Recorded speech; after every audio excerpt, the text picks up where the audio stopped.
اللهم صل وسلم وبارك على سيدنا محمد. اخباركم يا حبايبي؟ معاكم منار، يا رب تكونوا بخير. النهارده عملنا صينيه المكشكشه الجميله القمر دي، بس عملناها بقى باللحمه المفرومه. احنا عاملينها بالكاستر. حلو. على قناه المطبخ المصري البسيط، ان شاء الله هحط لكم اللينك في فيديو المكشكشه بالكاستر في صندوق الوصف. وده منظرها وده جمالها، وقطعناها كده بالمنظر ده. طبعا هنقطع كل قطعة اتنين كمان. كل واحد ياخد قطعته زي ما قدامكم كده. بسم الله ما شاء الله، لا حول ولا قوة الا بالله. جميلة جدا. بصوا كان طعمها جميل جدا بصراحة. انا لما كنت عاملاها كان عندي برد جامد، فكنت تعبانة، فما كنتش قادرة ان انا اتكلم خالص. حتى لسه اثر البرد لسه والله عندي الحمد لله. فانا قلت هصور من غير صوت وبعد كده هعمل الصوت. وزي ما قدامكم كده يا حبايبي، بسم الله ما شاء الله، بوريكم اللحمة جواها. طبعا اللحمة دي ما عليهاش طماطم، فلفل الوان بس. بيبقى لها طعم اكتر عن ما تعمليها بالطماطم.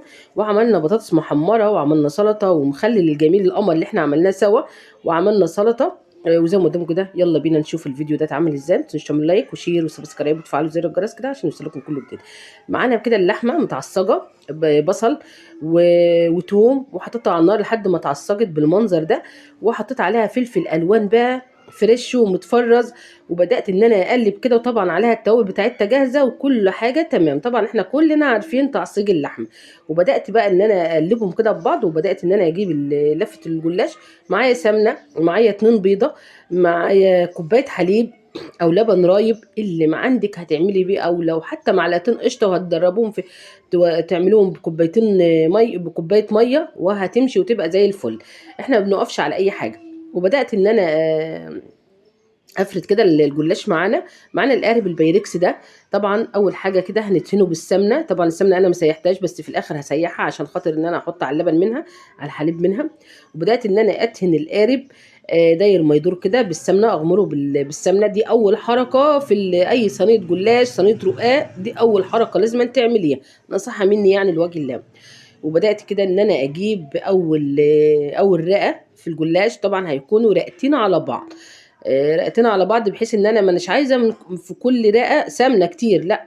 انا كده كده هحط عليها سمنه في الاخر، وكلها هتورق وهتبقى جميل. وبدات ان انا احط كده، اخد على قد القارب. وقطعتها لانها طويله جدا، وقطعتها اخدت على قد القارب. وبدات ان انا ادهنها بالسمنه. هاخد بقى رقتين كمان. هوريكم دلوقتي ان هم رقتين علشان نخلص في الوقت. رقتين كمان اهوت. هنبدأ نحطهم. انا خدت طبعا قطعتها، وهناخد على قد القارب بالظبط. طبعا ما نتضايقش خالص ان احنا عندنا اللهم صل وبارك على سيدنا محمد.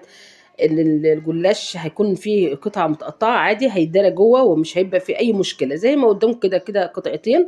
اتفضلوا مكان ما انا مقطعة. بدأت ان انا احطهم جنب بعض، واحط بقى ايه عليهم اللحمة على طول. طبعا هعملهم بالسمنه الاول. هو انا مش محتاجه ان انا اعمل سمنه، بس انا مش مشكله عملت سمنه.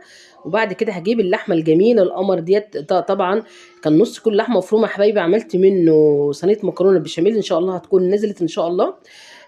وعملت منه صينيه المكشكشه اللي قدامكم اللي انا بعملها ديت. باي حاجه هتعملي حاجتك وهتنهي اكلك، وهتبقى اكل جميل بسم الله ما شاء الله. حبيت ان انا اجيب جبنه موزاريلا، حطيتها كده عليها، وجبنه رومي. وبدات ان انا اوزع الجبنات. طبعا اي ميكس جبن عندك هتعملي بيه، ما عندكيش عادي، ما فيش مشكله، مش هتقف على اي حاجه. اهم حاجه عامله حاجتك بحب، وحاطه طاقه الحب، وداخله مطبخك كده ان انت حابه الحاجه ان انت هتعمليها. هتطلع جميله. وحتى لو استغنيت عن حاجات كتيره مش هتحطها فيها، زي ما قدامك كده. وبدات ان انا احط كده بقيه الجلاش. طبعا رقتين يا حبايبي. هنبدا كده الجلاش. هنعمله زي المروحة. هنعمل الحروف بتاعته. واحدة ريحة وواحدة جاية. زي زمان كده ما كنا واحنا صغيرين نعمل مروحة ورق. كنا بنعمل كده علشان نقعد نجيب هوا على وشنا في ايام الحر وكده. هي زيها زي مروحة الورق. هنبدأ كده. بصوا هي سهله وبسيطه خالص، ومفيش اي حاجه. بتبقى في الاخر شكلها جميل بسم الله ما شاء الله.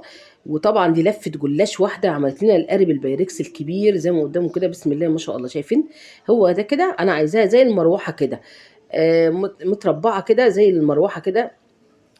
طبعًا أنتم عارفين هتعملوها إزاي، وزي ما قدّامكم أنا ما عملتها هتعملوها نفس فبابدأ إن أنا أفتّح كده ال الر الرقات كده عشان تبقى إيه، تبقى أمّا تخبزيها في الفرن تعمليها في الفرن تبقى مورقة كده وجميلة تمام، ويبقى شكلها زي المكشكشة فعلًا. بدأت إن أنا أجيب واحدة تانية، عملت واحدة تانية قدّامكم تاني أهو باقول لكم رقتين على بعض، يعني هتعملي رقة أنتِ براحتك، أنا باعمل رقتين على بعض بحيث إن هي تكون سميكة من على الوش، ولمّا تيجي تقطّعي لإنها بتكون مقرمشة ما تتبهدلش منِّك تمام، فرقة واحدة هتتبهدل منِّك. فخليها رقتين وانت بتكشكشي الجلاش هيكون افضل بكتير. بدأت ان انا اكشكش تاني كده علشان طبعا ان انا اخلص كل الصينية اللي عندي بكمية الجلاش اللي عندي. فطبعا هي سهله وبسيطه ما فيهاش اي حاجه بس طعمها جميل احلى ما تعملي رقه ورقه ورقه وتعمليها صينيه جلاش. لا اعمليها صينيه مكشكشه كده اولادك هيفرحوا بيها جدا. يعني ما كانتش على بالي ان انا اعملها بس انا طلعت كده في بالي ان انا لازم أنا اعمل لبناتي حاجه حلوه كده عشان يفرحوا وياكلوا كده ويبقوا مبسوطين. وكده خلصنا كل الكميه اللي معانا زي ما قدامكم وزي ما قدامكم الجمال ده كله. وجبنا بقى كوبايه الحليب حطينا عليها البيضتين حطينا شويه فلفل اسود كده عشان ريحه زفاره البيض. حابه تحط خل حطي خل معلقه خل عادي. وبدات ان انا اقلبهم كده تقليب مستمر لحد ما ادوب البيض في الحليب. طبعا الحليب ما هوش يعني ده في حاجه ده في حاجه بسيطه علشان طبعا ما يدخلش ما تحطيش بارد على فرن سخن لازم انت تدفيه ملحوظه مهمه. وبدات ان انا اسقي الصينيه المكشكشه الجلاش. ولقيت ان في اماكن كده ما دخلش فيها الخلطه اللي انا عاملاها ديت. بدات ان انا اجيب الفرشه وبدات ان انا اوزع باقي لحد ما اشربها كل كميه كوبايه الحليب اللي معايا زي المنظر قدامكم ده. وادي شكلها وادي منظرها وجمالها. هبدا بقى ان انا اكون مجهزه الفرن يكون والع عادي على اي درجه انت بتحبيها هي مش عايزه تغيب في الفرن. وحطيتها كده في الفرن في على الشبكه مش على الصاجه لا على الشبكه زيها زي صينيه الكيكه شايفين ما شاء الله كانها صينيه كيكه ما شاء الله. مورقه وجميله. هي كده خلاص بسم الله ما شاء الله. بدات ان انا حمرت وشها طلع بالمنظر ده الجميل القمر ده. وادي شكلها بعد ما خرجت من الفرن جميله جدا ما شاء الله. يا رب اكون بفيدكم فيديوهات يا حبايبي يا رب تكون فيديوهاتي بتعجبكم. يا رب اكون بقدم لكم كل جديد. وادي منظر الاكل والبطاطس والسلطه والمخلل وكده حلو قوي وجميل ورضا من عند ربنا. كده بسم الله ما شاء الله. ما تنسوش بقى تعملوا لايك وشير وسبسكرايب وتفعلوا زر الجرس كده عشان يوصلكم كل جديد من ام منار. وهقول لكم بقى السلام عليكم ورحمه الله وبركاته.